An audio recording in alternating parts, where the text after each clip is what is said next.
Hi friends, welcome back to my channel Learning English with Vishwa. In this video we are going to discuss the fourth usage of wood.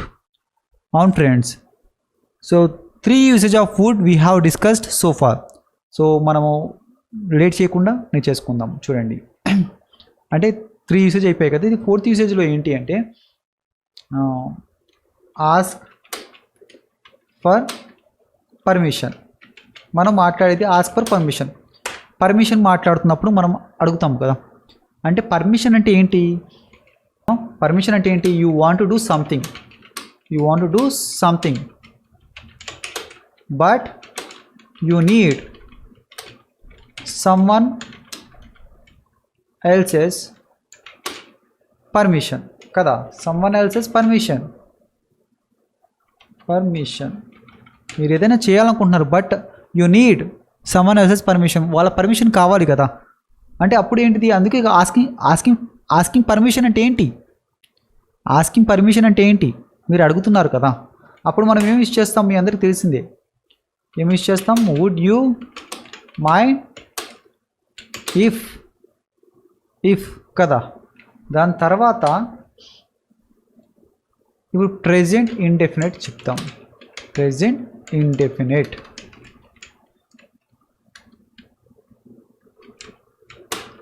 లేక past ఇండెఫినిటా.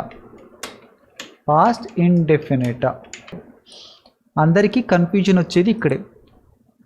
Would you mind తర్వాత if తర్వాత present వస్తుందా, past indefinite వస్తుందా?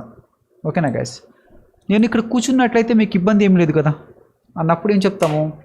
Would you mind అంటే మీరు చేయాలనుకుంటున్నారు, you want to sit here but before sitting here you are asking permission to someone. వేరే ఒకరికి అడుగుతున్నారు కదా, మీరు రిక్వెస్ట్ చేస్తున్నారు, అంటే పర్మిషన్ అడుగుతున్నారు. రిక్వెస్ట్ కూడా కాదు, ఇది పర్మిషన్ అడుగుతున్నారు. అప్పుడు ఏమవుతుంది? వుడ్ యూ మైండ్ కదా. నేను ఇక్కడ కూర్చోవచ్చా? వుడ్ యూ మైండ్ ఏమవుతుంది? ఇఫ్ ఏంటి? If I sit here. If I sit here. Would you mind if I sit here. స్పోకెన్లో కూడా వినే ఉంటారు ఎక్కువగా, బట్ రిటర్న్లో వచ్చేసేటప్పటికి మీరు చాలా తక్కువగా విని ఉంటారు ఇఫ్ ఐ సిట్ హియర్. ఎందుకంటే వీళ్ళు ఏం చెప్తున్నారంటే would you mind if I sat here అనేది రైట్ అంటున్నారు కదా. Would you mind if I sat here. నేను ఇక్కడ కూర్చుంటే మీకు ఇబ్బంది ఏం లేదు కదా. పర్మిషన్ అడుగుతున్నాం కదా, నేను ఇక్కడ కూర్చున్నట్లయితే మీకు ఇబ్బంది ఏం లేదు కదా అని. సో పాస్ట్ ఇండెఫినిట్ అనేది అనుకుంటున్నారు చాలామంది. బట్ ఇంకోటి ఏంటి అంటే వీళ్ళు ఎలా చూస్తున్నారంటే, సో దీన్ని ఇఫ్ కండిషన్లా చూస్తున్నారు. దీన్ని ఇఫ్ కండిషన్ సెకండ్ కండిషన్లా చూస్తున్నారు. Standing in the present time అని ఇమాజిన్ చేస్తున్నారు కదా. బట్ ఇది జరగనప్పుడు కదా, ఇది జరగనప్పుడు చెప్పొచ్చు కదా. సో గ్రామర్ రూల్ ప్రకారం ఇదే అని చెప్తున్నారు. బట్ ఇది కూడా యూజ్ చేయొచ్చు, ఎందుకంటే వాళ్ళే చెప్తున్నారు. మళ్ళీ కూడా వాళ్ళే mind if I sit here. Mind if I sit here. Question marks పెట్టడం మర్చిపోయాము. Mind if I sit here కదా. నేను ఇక్కడ కూర్చున్నట్లయితే మీకు అభ్యంతరం ఏమీ లేదు కదా. అర్థమవుతుందా? సో ఇంకోటి కూడా చెప్తున్నారు. ఏం చెప్తున్నారు? Do you mind if I sit here. ఇప్పుడు ఇక్కడ కూడా ప్రెజెంట్ ఇండెఫినెట్ వస్తుంది. If I sit here. ఇక్కడేమో పాస్ట్ ఇండెఫినెట్ వస్తుందని చెప్తారు. బట్ ఇది కూడా యూజ్ చేయొచ్చు. ప్రెజెంట్ ఇండెఫినెట్ అనేది యూజ్ చేయొచ్చు. ఎందుకంటే ఇది ఇమాజిన్ చేయట్లేదు. మనము నుంచునే ఉన్నాము, మనం ఇమాజిన్ చేయట్లేదు. అంటే వాళ్ళు అభ్యంతరం చెప్తారనే చెప్తున్నాము మనం. ఇమాజిన్ అంటే ఏంటి? జరగదు, ఇంకా పాసిబిలిటీ లేదన్నప్పుడు ఇమాజిన్ చేస్తాం మనం కదా. ఇమాజిన్ చేయడం పాసిబిలిటీ లేనప్పుడు ఇమాజిన్ చేస్తాం. ఇంకా జరగదు అన్నప్పుడు ఇమాజిన్ చేస్తాం కదా. అలా జరగదు అని ఎందుకు అనుకుంటాం మనం మాట్లాడేటప్పుడు? కూర్చుంటే మీకు ఏం అభ్యంతరం లేదా అంటే దాంట్లో ఇంకా జరగదని ఫిక్స్ అయ్యి మీరు అడుగుతారా? చెప్పరు కదా. సో ఆ చిన్న లాజిక్ ఉంది అందులో. అప్పుడు ఏం చెప్తాము? ఇప్పుడు would you mind if I sit here అనేది రైటే అవుతుంది. మీరు ఇదే చూసి ఉంటారు, ఇదే రాసి ఉంటాయి కొన్ని బుక్స్లో కదా. కొందరు టీచర్స్ ఇదే చెప్తారు. బట్ ఇలా చెప్పినా పర్లేదు, ఇలా చెప్పినా పర్లేదు. Would you mind if I sit here అని చెప్పినా పర్లేదు. Would you mind if I sat here అని చెప్పినా పర్లేదు. Mind if I sit here అని చెప్పినా పర్లేదు. ఇదేంటిది? Do you mind if I sit here. నేను కూర్చుంటే మీకు ఇబ్బంది ఏం లేదు కదా, అంతే తప్ప ఇది పొలైట్ వేలోకి వెళ్ళదు. వుడ్ యూ అనేది పొలైట్ వేలోకి వెళ్తుంది. అందుకే నేను ఇమాజిన్ కాదు అని చెప్తున్నాను, అంత బలంగా చెప్తున్నాను. ఎందుకంటే రిక్వెస్ట్లో వస్తుంది కదా. Would you give me a glass of water, రిక్వెస్ట్లో. ఆ వుడ్ ఎక్కడి నుంచి వచ్చింది? అది పొలైట్ వేలో అడుగుతున్నాం మనం. అదే కెన్ అడిగితే మనం ఏం చెప్తాము? పొలైట్ వేలో అడగం మనం. ఓకేనా? సో కుడ్ వుడ్ అడిగినప్పుడు మనం పొలైట్ వేలో అడుగుతాం కదా. ఓకేనా? ఇప్పుడు ఎగ్జాంపుల్స్ రాద్దాం. ఇప్పుడు దీనికి అడిగాను అనుకోండి, would you mind if I sit here అంటే దీనికి ఆన్సర్ ఏం చెప్తారు? మీకు పర్లేదు అనుకోండి, పర్లేదు కూర్చోవచ్చు అని చెప్తారు కదా. ఎలా చెప్తారు? No, not at all. No, not at all అంటే దాని అర్థం ఏంటి? మీకేం ఇబ్బంది లేదు. సో మీకేమి ఇబ్బంది లేదు. Would you mind if I sit here అంటే పర్లేదు, నాకేం ఇబ్బంది లేదు. No, not at all. మనకి నో, నాట్ ఎలా నెగిటివ్లా కనిపిస్తుంటాయి. బట్ మీకేమి ఇబ్బంది లేదా అంటే అవును, నాకేం ఇబ్బంది లేదు. లేదు ఉంది కదా. అర్థమవుతుందా guys? No, not at all. లేదు ఉంది అనుకోండి, ఏం చెప్తారు? Yes, I would mind. అవును, నాకు ఇబ్బంది ఉంది. Yes, I'm afraid. No, I'm not happy with that. నాకు ఇబ్బంది ఉంది. I'm afraid. You can't sit here. This seat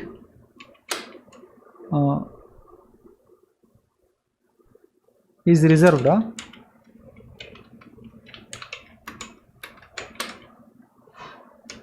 for my boyfriend.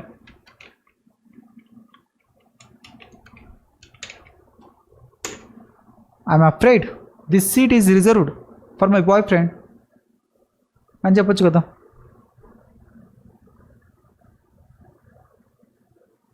అంటే మీకు ఇబ్బంది ఉంది కదా, ఇబ్బంది ఉన్నప్పుడు చెప్తారు. ఓకేనా గైస్? ఇంకా కొన్ని ఎగ్జాంపుల్స్ రాద్దాం. ఇంకేం రాద్దాము?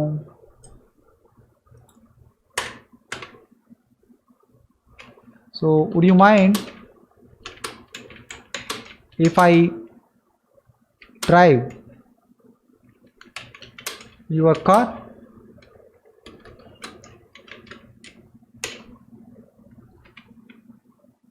మీరేం చెప్తారు? అభ్యంతరం లేదుగా. No, not at all. అభ్యంతరం ఉందా మీకు? ఉంటే ఏం చెప్తారు? ఎస్, లేదంటే ఎస్ ఐ వుడ్ మైండ్ అని చెప్తారా? Yes, I would mind. I'm afraid.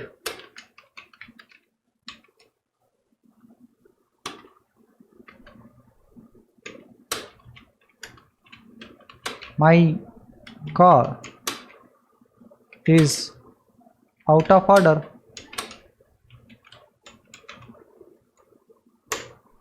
I'm afraid my car is out of order. నేను మీ కార్ డ్రైవ్ చేయవచ్చా అంటే లేదు, నా కారు బాగాలేదు అని చెప్తాం కదా. నేను మీ బైక్ డ్రైవ్ చేయవచ్చా, మీరేమనుకోరుగా అంటే would you mind if I drive your bike అంటే no, I'm afraid my bike is out of order, పని చేయడం లేదు అని చెప్తాం కదా. Would you mind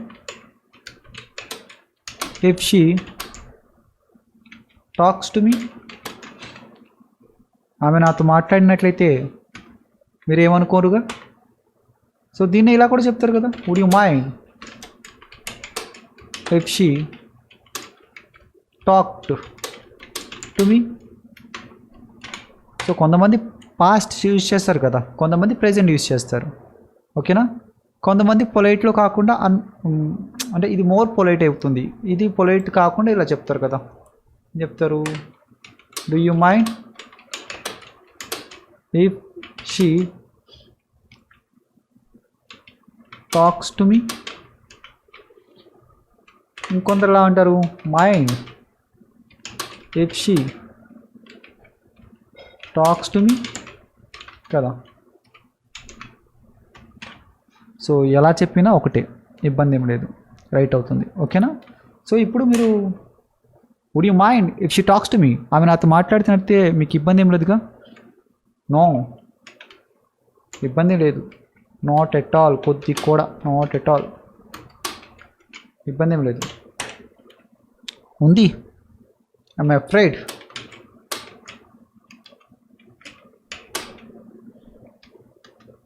I'm not happy with that.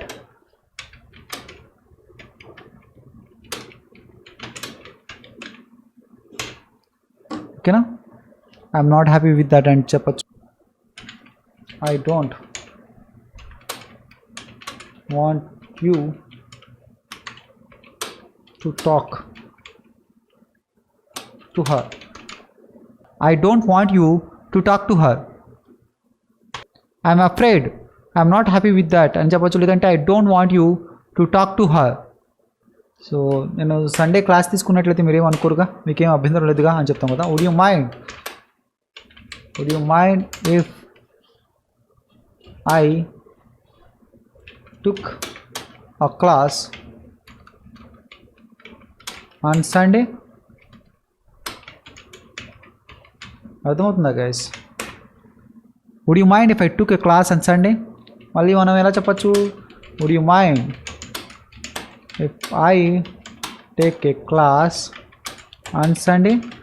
వీళ్ళు ఏంటి అంటే ఇమాజిన్ కింద వెళ్ళిపోతున్నారు వీళ్ళు. ఓకేనా, ఈ సెకండ్ కండిషన్లో ఇఫ్ కండిషన్ ఉంది కాబట్టి సెకండ్ కండిషన్ అనుకుని వీళ్ళు సెకండ్ కండిషన్ పెడుతున్నారు. కానీ చిన్న డిఫరెన్స్ ఉంది కదా ఇక్కడ. ఏంటంటే ఇమాజిన్ అది అవ్వందో అని ముందే మనకి తెలుసా అనే ఒక లాజిక్ ఉంది అక్కడ. ఓకేనా, సో ఇవన్నీ అక్కడ బుక్స్లో రాసి ఉండదు. ఓకేనా, కొంతమంది టీచర్స్ కొన్ని రాసి ఉండొచ్చు, అంటే నేటివ్ స్పీకర్స్ గురించి మాట్లాడుతున్నా. కొంతమంది టీచర్స్కి తెలిసి ఉండొచ్చు కొన్ని. అంటే ఎందుకు ఎలా తెలుస్తుంది అంటే, సో అది ఇయర్స్ ఆఫ్ ప్రాక్టీస్ బట్టి తెలుస్తుంది ఏదైనా. సో దాని వెనక చాలా కృషి అంటారు కదా, కృషి ఉంటేనే తెలుస్తుంది. సో బుక్స్లో ఏది రాసి ఉండదు అంత క్లియర్గా. ఓకేనా, బుక్స్లో అంత ఏది రాసి ఉండదు. సో దాని మీద డెప్త్గా రీసెర్చ్ చేసి దాని గురించి తెలిస్తేనే తెలుస్తుంది. కొంతమంది టీచర్స్ వాళ్ళు చెప్పేది ఏంటి అంటే, ఇది ఇఫ్ కండిషన్లా ఉంది, సెకండ్ కండిషన్కి వెళ్ళిపోతున్నారు, but standing in the present టైమే కదా అని. బట్ అక్కడ ఏంటి, ఒక ఇమాజినబుల్ ఉంది అంటే పాసిబిలిటీ లేనిది అన్నప్పుడు మనం అప్పుడు వెళ్తాం. ఇక్కడ మనం పాసిబిలిటీ లేదనుకుని మనం చెప్తాం, మీకేం అభ్యంతరం లేదు అంటే అది జరగదని ముందు తెలుసా, మనకి లేదు కదా. అలాంటప్పుడు మనము ఇక్కడ పాస్ట్ కన్నా ప్రెజెంట్ ఇండెఫినెట్ అనేది వాడటమే రైట్ నాకు తెలిసినంత వరకు.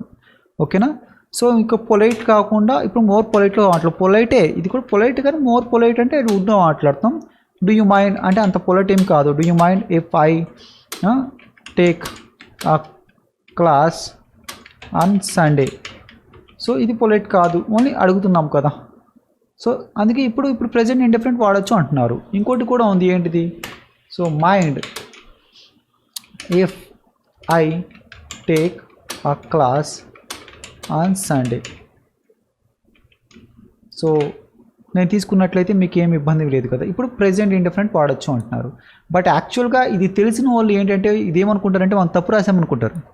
పూర్తిగా తెలియని వాళ్ళు ఏం చెప్తారంటే ఇక్కడ పాస్ట్ ఇండెఫినెట్ యూజ్ చేయాలి, ప్రెజెంట్ ఇండెఫినెట్ అనేది యూజ్ చేశారు, మీరు చెప్పేది తప్పు అనుకుంటారు, మీకేమి రాదు అనుకుంటారు. బట్ యాక్చువల్గా అలా ఏం కాదు. గ్రామర్లో రూల్ ఉంటుంది కదా, ఆ రూల్ ప్రకారమే వెళ్తాము. ఎవరు మన ఇష్టం వచ్చిన రూల్తో మనం వెళ్ళలేము కదా. ఇక్కడ ఇంగ్లీష్ గ్రామర్ అనేది ఒకరు రాయలేదు. It was not written by one author, it was written by several authors. And ఏమైంది అంటే బుక్స్ అనేది ఎవరికి ఇష్టం వచ్చినట్టు వాళ్ళు రాసుకుని ప్రింట్ చేయడం వల్ల ఇదంతా వచ్చింది అనుకుంటున్నాను నేను. ఓకే, సో ఇక్కడ ఒక చిన్న ఇది ఉంది.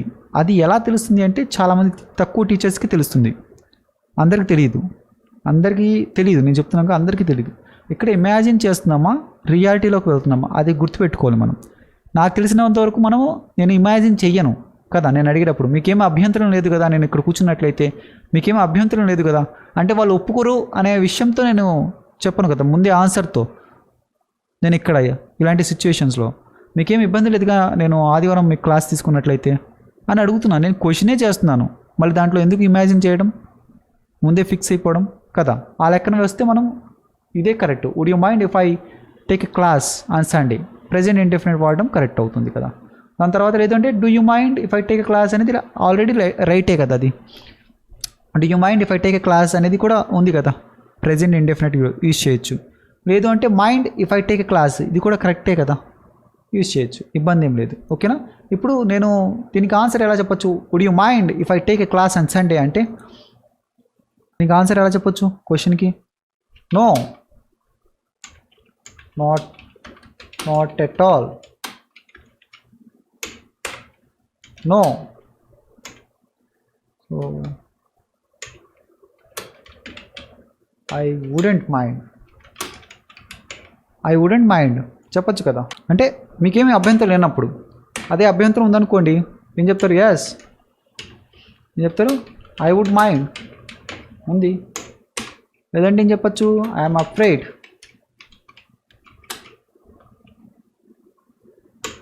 So I have a lot of